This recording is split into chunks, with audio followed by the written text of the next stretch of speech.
Hello. भैया प्रणाम। प्रणाम। जगदीश प्रजापति भैया बोल रहा हूँ। हाँ हाँ, नाम से था, बताइए जगदीश जी। अरे प्रेमचंद्र जी चलते हैं इस समय संपर्क में। जी। हाँ, कह रहे हैं बैठक करा दीजिए। हाँ। हाँ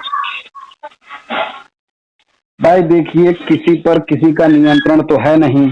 हाँ हाँ अब वो अपने आप को दूसरे से मैनेज करवा रहे हैं, दूसरे से नियंत्रित करवा रहे हैं। ठीक है। हाँ उन्हें दिखाना है उनको। हाँ माननीय ओम प्रकाश राजभर जी के हम बहुत बड़े नेता हैं, हम आपका साथ दे रहे हैं, और उन्हीं के बल पे ये काम कर रहे हैं ना। हाँ हाँ अभी जैसे और लोग भी बनाए हैं पार्टी, वो लोग का तो कुछ पता नहीं चल रहा है बहुत विशेष। हाँ, बस वो चुनाव खाली चलत रहा। हाँ, विशेष में इन्हीं का, बाकी समय में विशेष में इन्हीं का चल रहा है।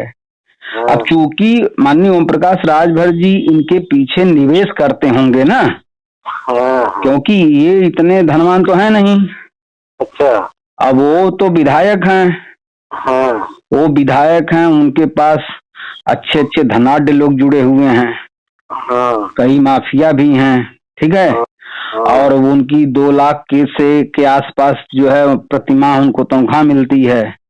विधायक बजट अलग है। ठीक है। तो निवेशक जो है, निवेशक इसलिए इनके पीछे निवेश कर रहा है क्योंकि उसको लाभ है। अच्छा, आप खुद बताइए, माननीय ओम प्रकाश राजभर जी का अगर उत्तर प्रदेश का जिला अगर केंद्रित कर लिया जाए, इंगित कर लिया जाए, तो कितने जिलों में राजभर की संख्या है अच्छी? अरे कितना है भैया, प्रजापति से कम है। जैसे जिले की बात अगर मैं करूं तो बहुत ज्यादा से ज्यादा पूर्वांचल के करीब 16-17 जिलों में इनकी संख्या पाई जा सकती है। ठीक है, जो प्लस कर सकती है किसी से, लेकिन ये कहिए अकेले दम पे ये चुनाव जीत ले तो ये मुश्किल है। ठीक है।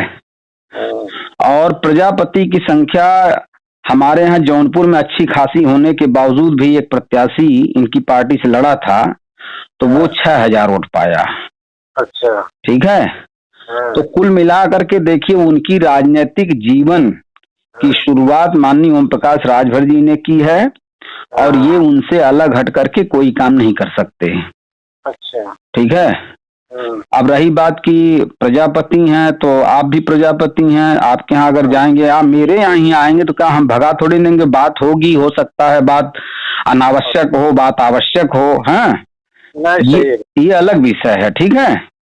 लेकिन प्रजापति होने के नाते और मोहल्ले में, गांव में आने के बाद अगर आप मान लीजिए आपने विरोध उनका किया, पता चला आप एक पड़ोसी उनका सपोर्ट करने लगे, क्योंकि द्वंद हमारे यहाँ भी चलता है, आपके यहाँ भी चल रहा होगा, पड़ोसी से किसी न किसी से कसाकसी होबे करेगी। तो इन सब चीजों का ये लोग फायदा उठा लेते हैं। दरवाजे पाए हुए मेहमान को नहीं भगाना चाहे, ये सब हमारे यहाँ परंपरा में, दिमाग में शामिल है? तो यही सब चीजें हैं जिसकी वजह से अब देखिए थोड़ा सा मिलने, अभी ओम प्रकाश राजभर जी अभी अखिलेश जी से मिलने चले आए, अभी योगी जी टुनक जाएंगे, अभी योगी जी से मिलने चाहेंगे अखिलेश जी टुनक जाएंगे। तो ये सब चीजें बड़े पैमाने पर बहुत ही सफाई से काम करना चाहिए। अब चूंकि ओम प्रकाश राजभर जी जिद्दी स्वभाव अपना लिए हुए हैं, और इनको लगता है पिछली बार इन्होंने वो भागीदारी संकल्प मोर्चा बनाया, तमाम पार्टी के लोगों को मिलाया, मिलाकर सबका फाउंडेशन बनाया, चढ़ा कौन? चढ़े तो अपना चढ़े प्रेमचंद जी को क्या दिया इन्होंने? हम कह रहे हैं, अगर आप मीडिया के सामने सरसर सभी जातियों का नाम आप लेते हैं, तो चुनाव में आपको 16 सीट मिली, तो आपने कितनी जातियों को दिया? सवाल ये है ना। तो हम कहें प्रेमचंद जी जो आपके साये की तरह आपके साथ चल रहे हैं, महेश चंद्र जी आपके साये के साथ आपके साथ चल रहे हैं, और भी लोग चल रहे थे। अब देखिए इन्हीं की पार्टी से 3 लोग लगभग टूटे हैं। अच्छा।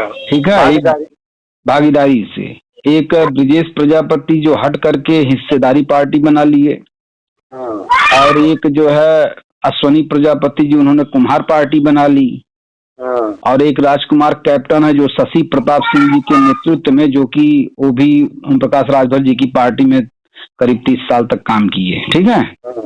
वो हट करके पार्टी बना, लेकिन चेहरा उन्होंने जैसे ओम प्रकाश राजभर जी ने चेहरा प्रेमचंद जी का लगाया है, उसी तरह शशि प्रताप सिंह ने राजकुमार कैप्टन प्रजापति का चेहरा लगा लिया है।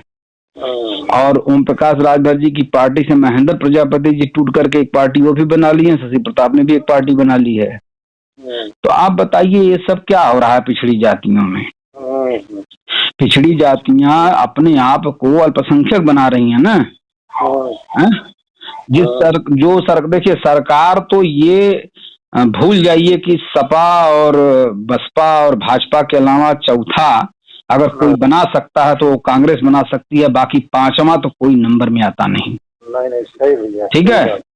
अब सवाल ये है कि अगर हम विरोध ही करते रहे पिछड़ी लोग अलग अलग संख्या गुटबाजी करके गुटबिल बना करके, तो 100 200 500 10,000 15,000 आपके साथ हैं, 15-20 हजार उनके साथ, 10,000 उनके साथ, 7,000 उनके साथ, 3,000 उनके साथ। हमारा समाज जो है देखिए ये सब चीजें करने के लिए जैसे भाई स्कूल है, हम बहुत मजबूर हैं कि हम समाज की सर्किट को नहीं चेंज कर पा रहे हैं, और आप भी मजबूर हैं। ठीक है। अभी आपके पास प्रेमचंद जी पहुंचेंगे, पता चला कल आरटीओ चुन्नीलाल जी पहुंच जाएंगे, तब क्या करेंगे आप? दोनों के सामने आपकी क्या रोल होंगे? दुविधापूर्ण होंगे कि नहीं? एक के साथ छलीय भाषा बोलना पड़ेगा आपको, ठीक है। और ये छली भाषा बोलने के लिए मजबूर हमें कौन कर रहा है? यही लोग कर रहे हैं। और बाकी लोग जो है हमारे समाज में ऐसे ऐसे लोग हैं, पहले आप इन लोगों को मिलाइए, यानी अपना विचार मैं दे रहा हूं तो इनका कहना पहले आप उन लोगों को मिलाइए। हम कह रहे हैं भैया आप ही अपने भाई, जब भाई से विवाद हो जाता है तो उसको नहीं मना पाते आप। किसी से भी विवाद हो जाता है तो उसको आप न आप झुकना चाहते हैं न वो झुकना चाहता है, ठीक है। अगर आप झुकेंगे भी तो वह स्वाभिमान और गर्व से, अहंकार से और चूर्ण हो जाएगा। जैसे कुछ लोग होते हैं, अभी मैं बताऊं, अभी किसी रिश्तेदार से अगर आपकी ठन जाए तो आप एक दिन पहुंचिए उससे, यहाँ बहुत प्रेम से बात करने वाली, हो सकता है आपकी भावनाएं अच्छी हो जाएं, उसके प्रति प्रेम आ जाए और आप पहुंचे उससे क्षमा मांगेंगे अपनी गलतियों को। देखिए वो किस तरह से पेश आता है, कहेगा ना नाचत नाचत देव दुआरे आया है, आज जरूरत पड़ल हुई तबे आल हुई है, हम तो यहाँ झटक चुका रहा, चलो भैया हम अभी तुमसे बहुत विचार करेंगे तब तुम्हारे बारे में सोचेंगे, ठीक है। इस तरह की बातें समाज में आती हैं लोगों के साथ। समाज का हर व्यक्ति इसी तरह के भ्रमजाल में अभिमन्यु की तरह फंसा हुआ है, जहां अपने लोग ही कुचल कुचल के मार रहे हैं। समझ रहे हैं कि नहीं? सबको कुचल कुचल के अभिमन्यु की तरह सब मार रहे हैं। कभी ससुराल से जो है कोई ऐसा आता है मैटर, हम उसकी निभाने में पड़ जाते हैं। कभी समाज का मैटर आता है, कभी कोई दीन दुखी का मैटर आता है, कभी कोई जमीन जायदाद का मैटर आता है, कभी कमाने को लेकर के मैटर आता है, कभी किसी के सम्मान का मैटर आता है, शादी विवाह का मैटर आता है। तमाम चीजों से घिर गए हैं युवा। और युवाओं की सबसे बड़ी कमी ये है कि किसी चीज को गंभीरता पूर्वक अब सुनने की न क्षमता रह गई, न उसको समझने की क्षमता रह गई है। बस जल्दी से वीडियो देखो, अच्छा यही कहना चाहते हैं हटाओ। हाँ, मतलब ये अब वो चीजें नहीं, बहुत तेज से कोई चीज सुनना चाहते हैं, उसके बाद तुरंत जो है उसको हटा देते हैं। तो समस्याएं बहुत हैं भाई, किसी को रोका नहीं जा सकता। आपके दरवाजे पे आपके गांव में कौन कौन लोग जाएंगे, हमारे बस में है नहीं कि हम इनको रोक लें, ठीक है। अब बिना थके मानेंगे भी नहीं, बिना कुछ पाए या बिना थके मानेंगे तो नहीं, कि मान जाएंगे? नहीं मानेंगे। फिर इनका इलाज क्या है?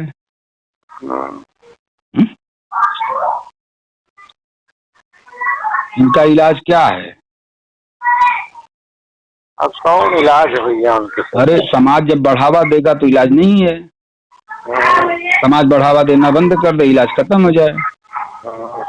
जैसे अगर आप भी जोशीले अंदाज में, हम भी जोशीले अंदाज में है, तो हमारे पीछे से भीड़ खसक के आपकी तरफ चली जाए, या आपकी तरफ से भीड़ खसक के मेरी तरफ चली जाए, यही इलाज है। अब ये सब 27 लोग हैं और 1 करोड़ से ज्यादा समाज जो है वो परेशान है। सोचिए आप कुछ बोल नहीं रहे हैं। हाँ भैया सुनी थे आपके बतियाई। तो बतावे, आप बतावे कि एकर भाई हम क्या इलाज कर सकते हैं। जैसे अगर उम्मीद लोग करते हैं हमसे, तो हम इसका क्या इलाज कर सकते हैं। हम जाएंगे समझाने तो बताएंगे, कहेंगे आपकी औकात क्या है, आपने क्या किया है, आपके पास पैसा कितना है, तमाम सवाल हम पे रख देंगे।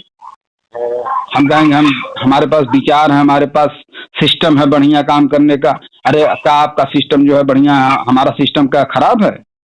क्या बात करेंगे आप बताइए। चलिए अच्छा, बात बन भी जाती है क्योंकि उन्हें भी मेरी जरूरत है, हमें भी उनकी जरूरत है। अब बात अगर आ जाती है कहीं चली, तब हमारे नीचे आप काम करिए। हैं? तो कौन नीचे काम करना चाहता है। जब आप नहीं करना चाहते तो मैं कैसे कर सकता हूँ। मैंने पहले से पार्टी बनाई है, आप सबसे जितने लोगों ने नई पार्टी बनाई सबसे पहले मैं बनाया हूँ। नहीं, आपकी पार्टी तो भैया सबसे पहले बनी है। मैं कई जगह हम देखता हूँ, जितने दूर तक हमने यात्रा की, हमने जिस तरीके से काम किया, हमने किसी को डिस्टर्ब नहीं किया। ठीक है। और ये युवाओं को डिस्टर्ब कर दिए हैं पूरी तरह से। हमारा युवा ही युवा का दुश्मन बना हुआ है। क्यों? क्योंकि इस पार्टी में कुछ युवा तो कुछ युवा उस पार्टी में, दोनों आपसी टकराव में हैं। तो टकराते रहे भाई। जो जितना नेता भर दे रहा है उतना जोश, उतना चार्ज होकर के समाज में आ रहे हैं, बोल रहे हैं। कोई धीमे बोल रहा है, कोई तेज तेज बोल रहा है। इसका इलाज क्या है बताएं आप। कोई बताए इलाज। हम तो कहते हैं भाई ठीक है, हमको ज्ञान नहीं है, मैं मान लेता हूँ, लेकिन जिसके पास ज्ञान है वो भी तो खड़ा नहीं हो रहा है। अब यहाँ देखिए, यहाँ दबंगई का काम करना होगा। जो दबंग व्यक्ति हो, ठीक है, अपने आप को दबंग समझता हो। जैसे एक अनिल प्रजापति हैं कुशीनगर के, ठीक है, संत कबीर नगर के या कुशीनगर के हैं। वो बनाए थे पार्टी एकीकरण करने के लिए, ठीक है, सबको मिलाएंगे। और करीब हो गया 7-8 साल तो हो ही गया, आज तक किसी को नहीं मिला पाए। हैं? वो दबंग व्यक्ति हैं जबकि, ठीक है। वो अपने आप को ऐसा बोलते हैं जैसे लगता है अभी मार के खराब कर देंगे किसी को, गाली फक्कड़ सब कुछ देते हैं।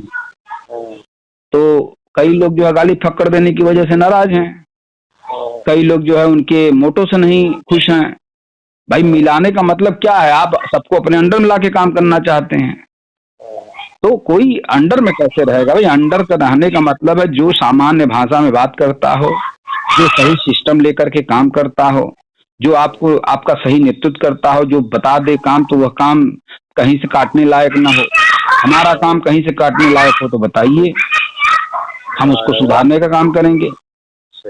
हम दूसरी पार्टी में काम कर चुके हैं, हमने उसकी फील्ड तैयार की है। जब हमको लगा कि यार हमारा प्रजापति समाज यार अभी तक बिना नेतृत्व का है, हैं? जिन लोगों ने पार्टी बनाई 2 ही पार्टियां 3 पार्टियां दिखाई दे रही थी और तीनों जो है पनप नहीं रही थी। हमने कहा ये हम अपने सिस्टम से अगर काम करेंगे तो हम तो पनपा लेंगे। जब हम लगे करने, जब हमारा सम्मान, आवभगत, स्वागत, माल्यार्पण सब देखने लगे तो लोगों को लगा करी यार हम भी कर लेंगे। एक पकड़ लिया ओम प्रकाश राजभर ने, इनका चेहरा लगा दिया इनको। अब बताइए उसके इशारे पर ही सब कुछ करेंगे वो, तो हमारे समाज के नेता कैसे हो सकते हैं। सही बात भाई। अभी अखिलेश जी अभी एक मंच से कह दें कि मैं योगी जी के साथ अब हूँ, तो यादव समाज खड़ा रहेगा। यादव समाज को कहेगा तो ठग दिया है? फिर क्या बन के रह जाएंगे अखिलेश जी, विधायक, सांसद और मंत्री, मुख्यमंत्री तो नहीं है बनेंगे हैं? तब तो ये सब चीज समाज को हम तो कह रहे हैं, मेरी बात बिल्कुल मत मानो भाई। आप तुलनात्मक अध्ययन कर लो, लोकतंत्र का अध्ययन कर लो, राजनीति का अध्ययन कर लो, लोग कैसे कर रहे हैं वो देख लो। अब तुम लोग को उतना दूर तक दिखाई ही नहीं दे रहा है, खाली तुम लोग सोच रहे हो ये पहाड़ उखाड़ के हम फेंक देंगे। और समाज में सभी पार्टियों के बनने के बाद भी सामाजिक संगठनों का बहुत तेजी से निर्माण हो रहा है, उसको नहीं रोक पा रहे हैं। कैसे रोकेंगे? क्या हम करें, भागीदारी पार्टी जब से बनी है तब से सामाजिक संगठनों का निर्माण न हुआ हो या राजनीतिक पार्टियों का निर्माण न हुआ तो बताएं। तो भैया जब आप देखिए, कहा गया है ना कि आप जो कर्म करते हैं उसका फल आपको यहीं भोग के जाना है। ठीक है, आपने सर्वोच्च दल के खिलाफ पार्टी बनाई, आपके खिलाफ भी पार्टियां बन गई। उनके में से भी कोई टूटेगा तो वो भी पार्टी बनाएगा। और बनाने का मकसद सिर्फ यही होता है, हमारा सम्मान राष्ट्रीय अध्यक्ष खूब करें। अखिलेश जी किसका सम्मान करते हैं? अखिलेश जी क्या चले जाइए, आप देखिए किसी का सम्मान नहीं करते। एक समान एक नजरिए से सबको देखते हैं, सबको एक नजरिए से बात करते हैं। ये नहीं कि हमारा बहुत प्रिय है, ये हमारा बहुत वो है। और कोई काम सौंपते नहीं, बस खाली कह देते सरकार बनानी है बस। अब उनसे उनसे ऊंचा हो करके कोई काम भी नहीं कर सकता वहां, न उनसे ज्यादा ताकतवर है, न पैसे में न मेन पावर में। ठीक है, एक आदमी विरोध करके भी कुछ नहीं कर पाएगा, बहुत करेगा, चिल्लाएगा। तो यही सब चीजें हैं, कैसे होगा काम? समाज दिन पर दिन गर्त में चलता चला जा रहा है। ये वकील भी हैं भैया प्रेमचंद जी? हाँ, वकील हैं। अच्छा ये बताइए, अपने पीछे वकील लगा ले कोई आदमी और इस तरह का काम करे, अपने पीछे कोई मास्टर लगा ले, कोई डॉक्टर लगा ले, कोई आरटीओ लगा ले। उनका चुन्नीलाल तो बहुत बड़े आरटीओ, अपने समाज के बहुत बड़े अधिकारी रहे, उन्होंने भी पार्टी बनाई है। एक बार आए थे बांसी में पिछले साल। तो यही तो मैं कह रहा हूँ कि भैया आप ही के दरवाजे पर 27 लोग पहुंचेंगे, आपको झूठ बोलने पर मजबूर करेंगे। उनके सामने आप कहो कि आप उनके साथ हो, फिर वो आए, आप कहो मैं आपके साथ हूँ। फिर जब वोट की बारी आएगी तो सपा या भाजपा या किसी और को दे करके काम खत्म कर लो। वोट ही नहीं इकट्ठा हो पा रहा है। चलो भैया, खुश करने का मैटर है, बाऊ तू इन्हें दे दे है, मम्मी तू इन्हें दे दे है, पत्नी जी तू इन्हें दे दे, बेटवा जी तू इन्हें दे दे, हमें दे दे, बस सब खुश रहा यार। हैं, बांट डालिए। फिर देखिए, किसी युद्ध को जब जीतना होता है तो सारे सैनिक जो है उत्साह से इतना भर जाते हैं मरने के लिए, कटने के लिए। हैं, कमांडर इतना जोश भर देता है कि अभी मरने की बात है, 100 तैयार है, पक्की बात कहेंगे कि ये जहाज लेके जाओगे तो मर ही जाओगे। अरे हम जाएंगे भाई, ठीक है। तो ये एकीकरण का मैटर नहीं कर पा रहे हैं ये लोग, धुन की सवार है, नशे में है। ठीक है, जैसे एक आदमी को अब कुछ करने का नशा हो जाए तो वो करके जब तक उसमें एकदम पूरी तरह से पलीद नहीं हो जाता तब तक उस काम को छोड़ता नहीं है।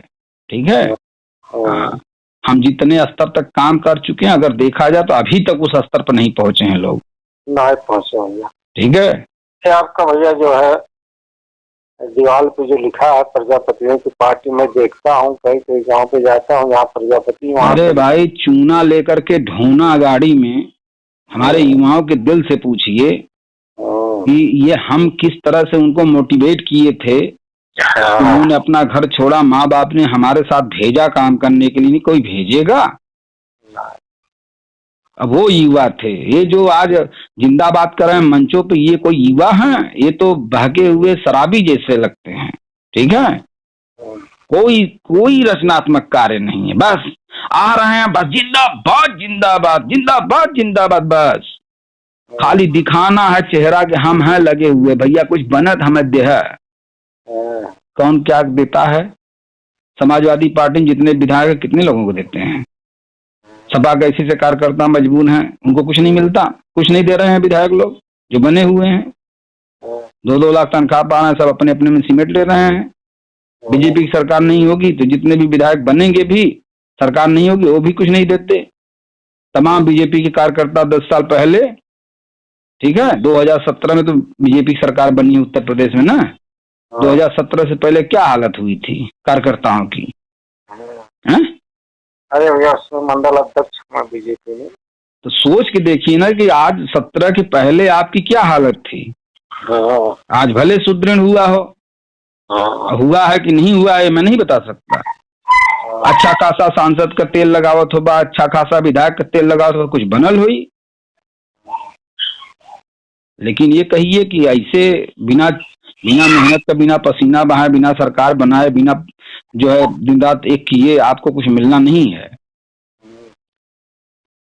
और यहाँ अगर आप ही के साथ एक आदमी वहीं बगल में सपा का रहता, इस तरफ बसपा का रहता, उस तरफ उसका रहता, तो लोग भी मेहनत करते, पता चला डाउन हो जाता मैटर आपका, आप कुछ नहीं बन पाते, कुछ नहीं पाते। तो ये सब चीजें जो है चलेंगी, ये चीज प्रजापति लोगों को समझना चाहिए, प्रजापति लोग समझ नहीं रहे हैं। जैसे दोस्ती निभा रहे हैं, दोस्ती कोई राजनीति नहीं होती है, न राजनीति में रिश्तेदारी होती है। राजनीति में आपको सिद्धांत, जो संविधान आपकी पार्टी का हो, उस पर आपको आंख मूंद करके चलना होता है, बिना विरोध किए। विरोध करो, बात करो, जो आपका प्रश्न हो उसको पूछो। अगर राष्ट्रीय अध्यक्ष आपको 100 लोग के बीच में उत्तर दे रहा है, तब उस पर विरोध करने का कोई मतलब तो है नहीं। हो सकता है जिस दृष्टिकोण से वो देख रहा है उस दृष्टिकोण तक आप न पहुंच पा रहे हो, ऐसा बहुत जगह होता है। कहते कुछ हैं, वो समझते कुछ हैं। भाई कोई काम कहें हम इस तरह से करना चाहते नहीं, इस तरह से करेंगे तो इसका संदेश गलत जाएगा। अरे कैसे गलत जाएगा संदेश? अब वो देख रहे हैं गलत संदेश जाएगा, अब आप कह रहे हैं कैसे गलत संदेश जाएगा, तो भैया बात कर लो इस पर बैठ करके 10 लोग के साथ, आप हल हो जाओ। तो ज्यादातर लोग देखिए लाभ के चक्कर में, पैसा कमाने के चक्कर में, कुछ बनने के चक्कर में एकदम मटिया मेट कर देते हैं। और आज की दुनिया में भैया आपके ऊपर लात रख के अगर ऊपर चढ़ना हो तो कोई भी तैयार है, आप तैयार हो या ना हो, ठीक है। तो भैया ये अविनाश प्रताप प्रजापति जानते हैं, गोरखपुर के हैं? नहीं जानता।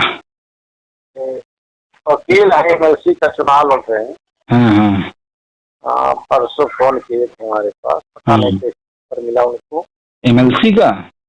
हाँ, एमएलसी के चुनाव में भैया 4-6 कहना 10-12-15 करोड़ रुपया जो खर्चा करी, सही बनता है। अब इतना सा आप समझ जाइए कि ऐसे लोगों से क्या मतलब है, जो विधायकों का जो है और तमाम लोगों का, प्रधानों का, जिला पंचायतों का वोट खरीदेंगे, ठीक है, इकट्ठा करेंगे 5,000, 10,000, 2,000, 4,000 दे करके, हैं। तो ऐसे लोग जो है कोई मैटर नहीं है, कोई जनता का कोई मतलब प्रतिनिधित्व करें। वो तो इन्हीं लोग का प्रतिनिधित्व करके किसी तरह से प्राप्त एमएलसी का पद पा जाते हैं। एमएलसी बहुत बड़ी चीज है साले, हाँ। एमएलसी में जिसके पास 15-20 करोड़ रुपया हो वही एमएलसी लड़ता है। अन्न 9 मन गेहूं होगी न राधा गोने जाएंगी। यहाँ प्रजापति समाज का एक आदमी एमएलसी नहीं बन सकता। अगर माननीय मुलायम सिंह जी ने चाहा, दयाराम जी को एमएलसी बना दिया था। बाकी आसान नहीं है। जैसे इसी बार के एमएलसी के चुनाव में तो 3 लोगों को भेज दिया ना, तो वो सब उनके पास पावर होती है। और ये कहिए जीतना तो भैया 20-25 करोड़ रुपया रहे तो के गलावा ढहावा है। अब वो हरले के बाद जो समझा 15 करोड़ रुपया तो नुकसान होना है। हाँ, कुछ ऐसा भी है जो आपस ले ली है, मनोज ले ली है, लेकिन क्या देंगे, गारंटी ना है।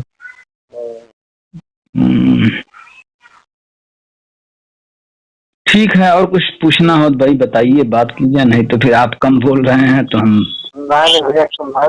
आपके पास हम बहुत विशेष ध्यान देते। हम तो भाई देखिए यही देख रहे हैं कि प्रजापतियों के अंदर तमाम रास्ते बन चुके हैं, मतलब लालच का तमाम रास्ता खुला हुआ है। और कुछ टोली में बट करके ये लोग हर रास्ते पे भाग रहे हैं। जिस रास्ते पर मंजिल खड़ी है, उस रास्ते पर सभी लोग नहीं आ रहे हैं। सही बात, ठीक है। मंजिल तो कहती है मैं यहाँ हूँ, और योगी कहता है, कर्मयोगी कहता है, मनुष्य कहता है कि वो कहाँ हो, हैं? और वो खड़ी होकर के बहुत नजदीक में, ठीक है, जो अपनी यात्रा बता देती है कि आप 5 साल 7 साल, ठीक है, कोई भी जगह बहुत कड़ी मेहनत करके आओ, मैं तुम्हें मिल जाऊंगी। ठीक है। जैसे एमबीबीएस कर लो आप, कितने साल का कोर्स है, लॉ कर लो आप, कितने साल का कोर्स है, पीटीसी कर लो, कितने साल का कोर्स है, ये सब चीजें हैं ना। तो वो बोलती है मैं यहाँ हूँ, लेकिन इतनी कड़ी मेहनत से गुजरने के बाद, इतना वक्त देने के बाद तुम्हें मैं मिल जाऊंगी। लेकिन जब मेरी तरफ रहोगे तब है कि नहीं? हाँ सही मेरी तरफ मुंह करके मेहनत करोगे तब। अब ये कहो कि यार तुम्हारा मुंह दूसरी तरफ है, यानी प्रेम मोहब्बत में भी फंसे हो और हमारी तैयारी भी कर रहे हो पाने की, पता चला तुम्हारा जब रिजल्ट आएगा तो कहीं ना कहीं प्यार मोहब्बत उसमें झलक जाएगा, इतना परसेंटेज कम हुआ जो प्यार ने खा गया। चलिए, अच्छा लगा आपसे बात करके, रखे तब। हाँ भैया ठीक है, प्रणाम। अपनी फोटो भेजेंगे, शादियों को वायरल करें। हाँ हाँ भेज देंगे भैया। चलिए ठीक है, ठीक है, ठीक है।